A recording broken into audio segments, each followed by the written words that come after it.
अब खबरें विस्तार से। शहर में आपराधिक घटनाओं में एक बार फिर वृद्धि होने लगी है। पार्वती घाट के मैनेजर सुरजीत सरकार की दिन दहाड़े गला रेत कर हत्या कर दी गई। शहर में एक बार फिर आपराधिक घटनाओं में तेजी आई है। 2 दिन पूर्व ही कदमा में पीट कर युवक की हत्या की घटना हुई थी। वहीं शनिवार को बिष्टुपुर पार्वती घाट के मैनेजर सुरजीत सरकार की गला रेत कर हत्या कर दी गई। सूचना पाकर बड़ी संख्या में लोग पहले घटनास्थल पहुंचे, फिर टीएमएच पहुंचे। पार्वती घाट संचालन समिति के सदस्यों ने बताया कि मृतक 25 वर्षों से वहां कार्यरत था। उन्होंने बताया कि घाट में हमेशा असामाजिक तत्वों का जमावड़ा रहता है। अब वही बस्ती का लोग मार दिया। बहुत दिन से प्रॉब्लम चल ही रहा था वहाँ पर कि वहाँ सुरक्षा का कोई बात नहीं है, वहाँ बाउंड्री लाइन करने नहीं देता है कि वहाँ जो असामाजिक तत्व आके वहाँ पर देखिए हमेशा गांजा, शराब, चरस ये सब चलते रहता है, जुआ खेलते रहता है। अब तो समस्या ये नहीं है कि वो मार दिया और पकड़ा गया और सरेंडर कर दिया। समस्या ये है कल से वहाँ लाश कैसे जलेगा। मृतक के भतीजे ने कहा कि भरत गोप नामक युवक को काम से हटाया गया था और उस पर ही शक है। पार्वती घाट में केयर टेकर का काम करते हैं। वहाँ पे एक भरत गोड़ करके एक लड़का रहा जो कि काम करते थे वहाँ पे, तो वो लड़का को नौकरी से हटाया गया है। किस लड़का का नाम क्या था? भरत गोड़। तो इनको कुछ दिन पहले नौकरी से हटाया, करीबन 5-6 महीने से ऊपर हो गया है। तो जहाँ तक वही आके लड़का आके पूरा गुजाली हुई तरवाल उससे चला के उसको मार दिया। युवाओं को विदेश भेजने के नाम पर करोड़ों रुपए लेकर जालसाज फरार हो गए हैं। शनिवार को भुक्तभोगियों ने साकची थाना में काफी हंगामा मचाया। साकची काली माटी रोड स्थित ओरिएंटल ओवरसीज नामक संस्था चलाने वाले अशोक कुमार थापर पर आरोप है कि विदेश भेजने के नाम पर युवाओं से 25-25 हजार रुपए लेकर फरार हो गए हैं। सुबह कार्यालय में ताला जगह देखकर भुक्तभोगियों ने पता लगाया तो वे फरार हो चुके हैं। बताया जा रहा है कि नकद करोड़ों में है। पैसे देने वालों ने कार्यालय में काम करने वाली 4 लड़कियों को पुलिस के हवाले किया है। 15 को आ जाएंगे, ठीक है। अभी तक तो आए नहीं है। हमें बोले थे यही कि 15 को आएंगे।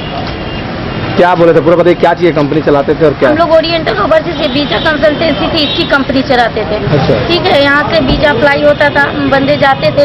हमें हमारा काम था बस, हमने सैलरी से मतलब थी, हमें और कोई चीज़ों से मतलब नहीं थी। हमें वो जस्ट एक डेमो दिए थे हमें कि ऐसे ऐसे बताना है कि आप लोग को यहाँ पे ये जॉब है, ऐसी रिक्वायरमेंट है, यही सब हमें बताए गए थे। उसके अलावा हमें कुछ नहीं पता सर। कॉल करे कि आप लोग का जो है ऑफर लेटर और ये एग्रीमेंट पेपर आ गया है, आके ले जाओ और 25,000 रुपये जमा करो। तो हम लोग आए और भी सारा लड़का फिर भी पता किए कि लड़का लोग पैसा दे रहा है नहीं दे रहा है। पता किए कि सारे लड़का लोग दे दिया पैसा। हम बोले फिर हम लोग का रुकते हैं, सब दे रहा है, पता कि जरूर किया होगा। यही बाना। क्या नाम से चलता था कंपनी? ओरिएंटल ओवरसीज कंपनी नाम से। अच्छा।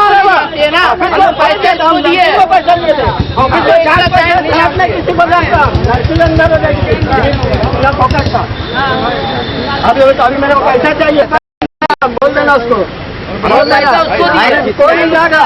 दादी आप गलत कर लेके जा रहे हैं। कुछ लड़के सब आए थे थाना पे, बता रहे थे कि नाला के पास जो है सो एक ऑफिस खोल के विदेश भेजने का कंपनी खोले हुए और ओरिएंटल ओवरसीज नाम का, जिसके शायद मालिक है अशोक कुमार थापर। और इस मामले में हम लोग जाँच कर रहे हैं कि क्या चीज़ का ये ऑफिस खुला हुआ था? विदेश में भेजने के लिए, विदेशों में जॉब के लिए। उपायुक्त ने ग्रामीण क्षेत्रों में शौचालय निर्माण को लेकर अधिकारियों के साथ बैठक की और ढिलाई बरतने वालों को फटकार भी लगाई। उपायुक्त अमित कुमार ने शनिवार को सभी प्रशासनिक अधिकारियों और पेयजल एवं स्वच्छता विभाग के अधिकारियों के साथ बैठक कर ग्रामीण क्षेत्रों में शौचालय निर्माण पर समीक्षा की।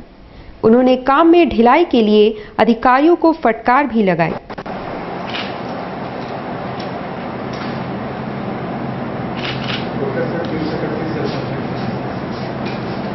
स्वच्छ भारत मिशन ग्रामीण के तहत ये साप्ताहिक समीक्षात्मक बैठक उपायुक्त महोदय के अध्यक्षता में की जाती है। वही बैठक की जा रही है।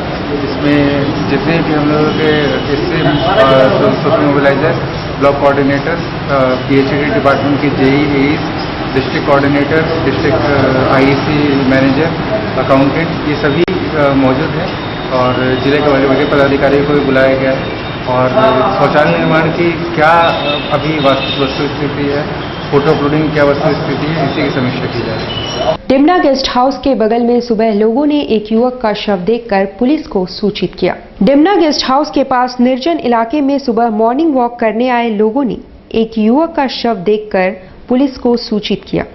शव बुरी तरह कुचली हुई थी। झाड़ियों में से शव बरामद कर पुलिस ने पोस्टमार्टम के लिए भेज दिया। हालांकि मृतक की पहचान देर शाम तक नहीं हो पाई थी।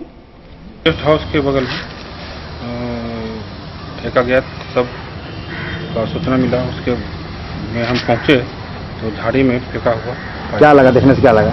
देखने से लगा कि कुचला हुआ है माथा। बिष्टुपुर थाना अंतर्गत सर्किट हाउस के एक घर के चारदीवारी के भीतर से बाइक चोरी चली गई है। सर्किट हाउस जैसे पॉश इलाकों पर चोरों की नजर है और बीती रात चारदीवारी फांदकर चोरों ने भीतर रखी बाइक चुरा लिया।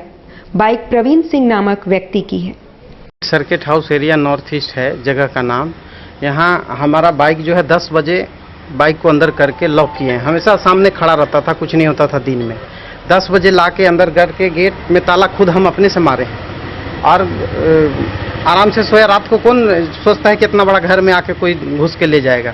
यहाँ पे आने के बाद हम बाइक जब हम लगाया यहाँ तो 12-1 लगभग बज रहा है, 2 बजे इसी इर्द गिर्द उस समय पानी भी गिर रहा था। तो हम लोग को आवाज़ का कोई जानकारी नहीं हुआ कि आवाज़ आ रहा है, कुछ पता नहीं चला। सुबह 5 बजे जब उठे तो देख रहे हैं कि गेट पूरा खुला हुआ है, कुत्ता अंदर घुसा हुआ है, हेलमेट वहाँ फेंका हुआ है। बाइक पर नजर गया तो बाइक नहीं है। बाकी गाड़ी चेक किए, बाकी इधर उधर सामान क्या चीज़ जो लोग छोड़ के गया है? एक लोहा का सामान छोड़ के गया है जिससे वो तोड़ा था। हेलमेट उधर फेंक के गया है। बाकी और सामान तो सेफ अंडरग्राउंड रहता है, इसलिए पता नहीं चला। बाइक भी यहाँ स्कूटी लगा हुआ था, कुछ नहीं किया। स्कूटी इधर लगा था, बाइक गाड़ी के सामने लगाया हुआ था, कैमरा के जस्ट सामने। बाइक उधर उधर घूम के पूरा देखा है चारों तरफ, कुछ नहीं मिला। लास्ट में बाइक को ताला तोड़ा है, बाइक लेके निकल गया है। वर्कर्स कॉलेज एक बार फिर बना रण क्षेत्र। एबीवीपी और आजसू छात्र के सदस्य आपस में भिड़ गए। वर्कर्स कॉलेज में पठन पाठन कम और हो हंगामा ज्यादा होते हैं। शनिवार को भी कुछ अलग नहीं रहा। किसी बात को लेकर एबीवीपी और आजसू छात्र संघ के सदस्य आपस में उलझ गए। मामला इतना बिगड़ा कि पुलिस को हस्तक्षेप करना पड़ा। बाद में थाना में दोनों पक्षों के बीच सुलह कराई गई। किस ईयर में पढ़ते हैं? अभी सेकंड ईयर आर्ट्स का स्टूडेंट हूँ। क्या हुआ था बताइए तो? स्टार्टिंग तो ये कॉलेज में एक ऑडिशन हो रहा था लाइब्रेरी हॉल में, जिसमें कहा गया था कि जो लोग मतलब जिनको इंटरेस्ट है वो लोग यहाँ पे रहें और जिनको इंटरेस्ट नहीं वो लोग बाहर चले जाएं। 4 से 5 लोगों को दिया गया था कि आप लोगों को देखना है कि कौन कौन बाहर के, कौन कौन अंदर के, जिसको यहाँ पे ड्रामा करना है वो लोग रहें और जो लोग नहीं है वो लोग को बाहर कर दिया जाए। तो मैं आया, जिनके साथ मेरी लड़ाई हुई, मैंने उनसे कहा भैया आप अगर ज्वाइन करना चाहते हो, आपको अगर करना है तो आप आ जाइए, वहाँ पे ग्रुप वाइज आपका डिवाइड हुआ है। बोलते नहीं हमको नहीं करना। मैं बोला भैया आप फिर बाहर जा सकते हैं। बोले तुम कौन होते बोलने वाले? मैं बोला भाई यहाँ पे मैं गाइडर के तौर में यहाँ पे खड़ा हूँ तो इसलिए मैं आपको बोल रहा हूँ। तो वो बोलते नहीं तुम कुछ नहीं बोल सकते, मैं छात्र संघ का हूँ, मैं इसका हूँ उसका हूँ। उसके बाद फिर आके धक्का धुक्की करना शुरू कर दिए।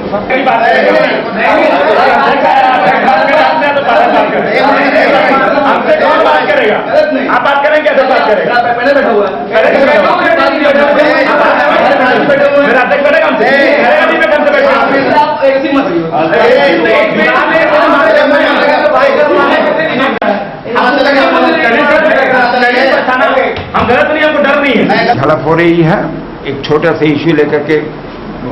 एक अखिल विद्यार्थी परिषद के कुछ लोग और आजसू छात्र आजसू के बीच में झड़प हुई। उसी इश्यू लेकर के यहाँ सलटने की हमको कोशिश। किस मामले को लेकर झड़प हुई है, क्या मालूम चला आपको अभी तक? मालूम यही चला कि किसी एक सीनियर डिग्री लेवल के स्टूडेंट्स के साथ उनको शायद एंट्री लेकर के प्रॉब्लम हुआ था आपके साथ। बस यही एंट्री लेकर के प्रॉब्लम हुई थी, उसी इश्यू लेकर के आपस में लोग लड़े।